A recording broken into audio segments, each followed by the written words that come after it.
पीछे पीछे पीछे बस बना देगी, खड़ा रहे थोड़ा सा पीछे हो जाता यार। कौन पकड़ेगा?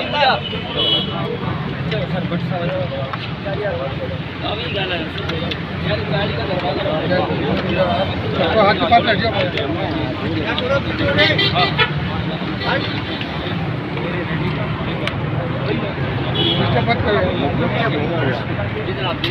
क्या करता तू यार, क्या कर रहा है?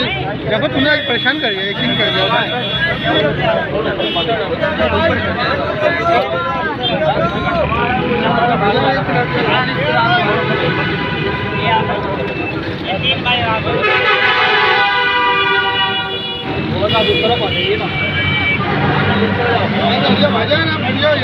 यार जगह नहीं होगी हमारी।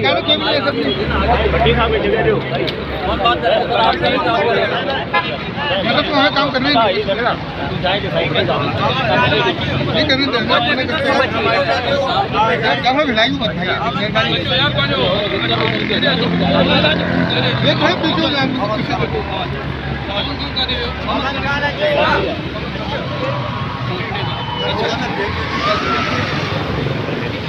आज हमारे केस के रिमांड के सिलसिले में पुलिस कस्टडी लाई है। हम हाथ हटाओ, मुद्दई के साथ खड़े हैं।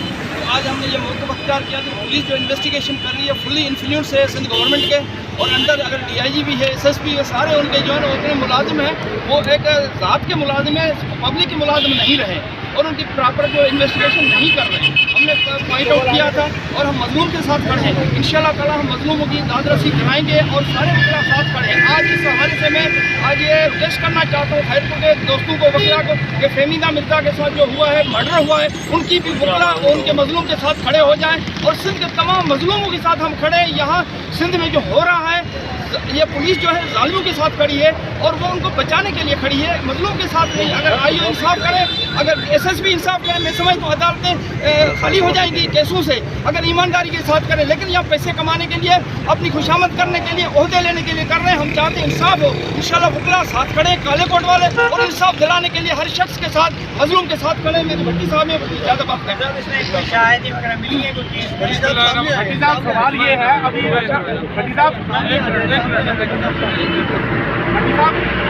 साहब ने अभी कहा कि पुलिस जो है दबाव में प्रेशराइज किया जा रहा है, पोलिटिकल जबकि जो मुल्ज़म का वकील है वो आप लोगों पे इल्ज़ाम लगा रहा है कि आप लोगों ने पुलिस को दबाव में लिया हुआ है और पुलिस इन्वेस्टिगेशन में मुल्ज़मान के खिलाफ जानबदारी से सर इस सिलसिले में मैं गुजारिश करूँगा, देखिए रिकॉर्ड बोलता है आज कोर्ट के सामने जब पेश हुए इन्वेस्टिगेटिंग ऑफिसर कोर्ट ने क्यूरी की कि भाई आपने जो इन्वेस्टिगेशन की इन 3 दिनों में आपने इन्वेस्टिगेशन क्या की, जबकि स्पेसिफिकली नेम आया था। हमने कहा कि 2 फॉरेनर्स हैं, उन फॉरेनर्स के बारे में यहाँ तक आप बताएं कि उनके नाम क्या हैं। IO साहब खामोश कि सर मैं पूछूंगा, मैं देखूंगा। फिर उनसे पूछा गया कि उनके पास गाड़ी थी, उस गाड़ी के सिलसिले में आपने क्या किया, तो उसने कहा सर उसके बारे में भी ETO को मैं लेकर आऊँ। फिर कहा कि अब आप जो CDR थी उसके लिए क्या कहा, उन्होंने कहा सर वो भी मैं पता चला मालूमात ले रहा हूँ। फिर कहा कि WhatsApp के बारे में आपने क्या कहा, क्या किया, वो भी ले रहा हूँ। वो जो मोबाइल थी, बिलोंगिंग्स थी उसकी, जो उसके कपड़े थे, उनके बारे में जब पूछा गया तो उसने कहा वो भी मैं मालूमात ले रहा हूँ। तो आप खुद बताएं और फैसला करें, क्या ये फेयर इन्वेस्टिगेशन होती है और हमारे ऊपर बात की जा रही है कि हम इन्फ्लुएंस कर रहे हैं। हम कैसे इन्फ्लुएंस कर रहे हैं? हम कोर्ट से इस्तदा कर रहे हैं, कोर्ट से रिक्वेस्ट कर रहे हैं कि सर इन चीज़ों को कंसीडर करें। और उसके बाद जो अदर साइड के काउंसिल हैं वो कह रहे हैं कि सर आप डिक्टेशन ना दें। फिर वो कह रहे हैं कि सर कोर्ट से कह रहे हैं कि सर आप इससे कुछ पूछ भी नहीं सकते। ये कौन सा इंसाफ है कि ये इन्वेस्टिगेशन स्टेज है, ये वो स्टेज है जिसमें इंटेरोगेशन हो रही है, ये वो स्टेज है जिसमें तमाम चीज़ें फेयर होनी चाहिए। उसका देखिए उनके साथ जो जुल्म हुआ, आज उनको धमकियाँ दी जा रही हैं, आज उनके साथ नाइंसाफ़ी इतनी बड़ी हो गई, जुल्म हो गया, ATA का केस बन रहा है। अब पता चला उस तरफ कोई ध्यान नहीं। क्या ये केस ATA का नहीं है? ये बर्बरियत नहीं है? ये टेररिज्म नहीं है? इससे बड़ी बात और बर्बरियत क्या होगी? आज देख लीजिए उसको कितने थ्रेट्स हैं, उसको सिक्योरिटी के लिए सोचा गया, उसके साथ वकला बरादरी के साथ भी इसी तरीके के मामला आए।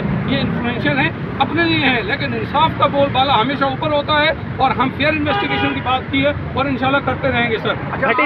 भट्टी साहब यहाँ अब्दुल करीम ने अभी तक गिरफ्तारी पेश नहीं की, उसके ऊपर आप क्या कहेंगे? दरखास्त दी है, दूसरा ये बताएं, आपके कुछ बुकला शायद इस मुकदमे में गवाह भी हैं, वो भी जरा बता हाँ दीजिए। सर, इसमें मदर जुनेजर साहब वो 4 विटनेस हैं, जिसको मैं यूँ कहूँगा कि उनका बयान लिया गया, लेकिन उस बयान के मुताबिक उनका जो CDR है वो प्रॉपर कलेक्ट नहीं किया गया, क्योंकि ये लास्ट कॉल थी, ये वो लास्ट कॉल थी जो उससे की गई। उसके बारे में IO साहब ने क्या इन्वेस्टिगेशन की, ये तो एक सवाल है। उसके बारे में DIG साहब ने क्या पूछा, ये एक सवाल है। उसके अलावा दूसरे एजेंसीज ने क्या किया, ये एक सवाल है। सिर्फ आके आप ये कह देना कि मुझे रिमांड चाहिए या मुझे जो है पता चला मैं प्रोग्रेस अपनी पेश करूँगा से क्या मुराद है। इस मामले में कोई प्रोग्रेस नहीं हुई। हमने यही रिक्वेस्ट कर रहे हैं कि इसकी मजीद प्रोग्रेस आनी चाहिए। पुलिस कस्टडी की रिमांड हमने दी है।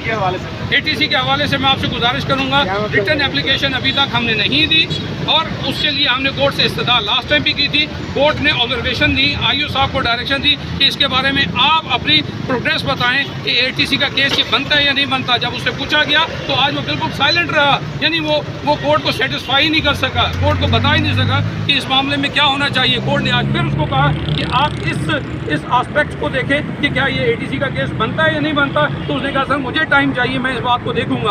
तो जब टाइम ही ले रहे हैं तो ये फेयर इन्वेस्टिगेशन कहलाएगी। इसका मतलब वो जो है 14 डेज का टाइम पास कर रहे हैं ताकि पता चला कि ये जो पीरियड होता है वो गुजारे, रिमांड पीरियड। इस तरीके की फेयर इन्वेस्टिगेशन हमें नहीं चाहिए। समू साहब मुख्य जवाबदार जाम अब्दुल करीम ने अभी तक गिरफ्तारी पेश की है, नहीं की, उसके ऊपर पुलिस ने क्या जवाब दिया है? कोई जवाब नहीं दिया। मैं ये कहता हूँ कि ये पुलिस जो है वो पुलिस जो है जो ताकतवर मुलज़िम है उनको बचाने की कोशिश कर रही है और गलत इन्वेस्टिगेशन कर रही है। मजलूमों के साथ इंसाफ नहीं कर रही है। ये वकील बिरादरी सिर्फ इंसाफ के लिए खड़े हैं और मजलूमों के साथ नाइंसाफ़ी करने के खिलाफ खड़े हैं। और यहाँ पे बहुत ताकतवर लोग हैं जो कत्ल कर देते हैं, उसके गवाही नहीं देते हैं, उनको कि सामने नहीं आता है, मुद्दई नहीं आता है। और ये वो कोशिश है कि कोई कातल का मुद्दई जो है सामने ना आए, उनका कोई गवाह ना आए, सिंध में कोई गवाही हक़ी नहीं दे। हम उन मजलूमों के साथ खड़े हैं ताकि ये ताकतवर लोग जो है वो जालिम के साथ खड़े ना हो, मजलूम के साथ खड़े हो। तो हमने अपनी कानूनी जो है वो मदद की है, इंशाल्लाह हम करेंगे। ये मुद्दई भी खड़ा है, हम मजलूमों के साथ खड़े, और ये इनके इल्जाम बिल्कुल झूठे और बेबुनियाद हैं। और DIG को हम कैसे इंटरफेयर कर सकते हैं? DIG जो है सिंध गवर्नमेंट का मुलाजिम है और उसको भी ताकत नहीं है। वो चौथ पढ़ने का खर्च है, वो ट्रांसफर हो जाएगा। वो उनके डिक्टेशन पे चलते हैं, उनके हुक्म पे चलते हैं। वो क्या इंसाफ कर सकते हैं? नहीं इंसाफ कर सकते। हम इंसाफ के लिए खड़े हैं, इंशाल्लाह इंसाफ कराएंगे।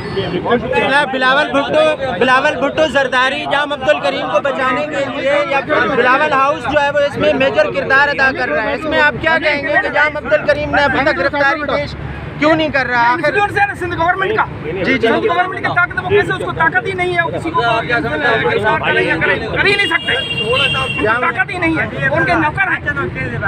इस बारे में मोबाइल जो पुलिस इन्वेस्टिगेशन टीम बनी है उससे पहले इतराज़ किया था, मुझे ये कबूल नहीं है। अभी जो रिजल्ट आ रही है वही निकल रही है जो हमारे फेवर में नहीं है। अब इंशाल्लाह मेरे साथी सीनियर वकील और मदर जुनेजर साहब, उसकी टीम, मेरे साथी सीनियर वकील हैं। इंशाल्लाह मैं इनसे उम्मीद हूँ यही मुझे इंसाफ दिलाएंगे, यही आवाज़ मेरी बनी है। और मीडिया सोशल मीडिया जो है मेरे साथी इंशाल्लाह मेरे साथ डट के खड़े हैं। इंशाल्लाह मैं भी इसी तरह डट के खड़ा हूँ और इंशाल्लाह मुझे मेरी फैमिली को इंसाफ मिलेगा। और मैंने बार बार इनसे कहा है कि मुझे प्रोटोकॉल को इस तरह किया जाए, लेकिन कोई सुनता नहीं, ना कोई सिक्योरिटी ऐसी चीज़ चाहिए है। मैं CM साहब से, बिलावल भुट्टो जरदारी साहब से रिक्वेस्ट करता हूँ कि मुझे बिल्कुल अच्छी सिक्योरिटी दी जाए ताकि मैं और मेरी फैमिली और इस केस को अच्छी तरह। आपको धमकियाँ मिल रही हैं? धमकियाँ मिल रही हैं? बिल्कुल धमकियाँ मिल रही है, मिलेंगी तब मैं अपनी सूट पे रखूँगा इंशाल्लाह। इस धमकी से मैं नहीं डरने वाला। मेरे भाई की तरह मेरे साथी भी मेरे साथ खड़े, इंशाल्लाह मैं डर के खड़ा हूँ। जी।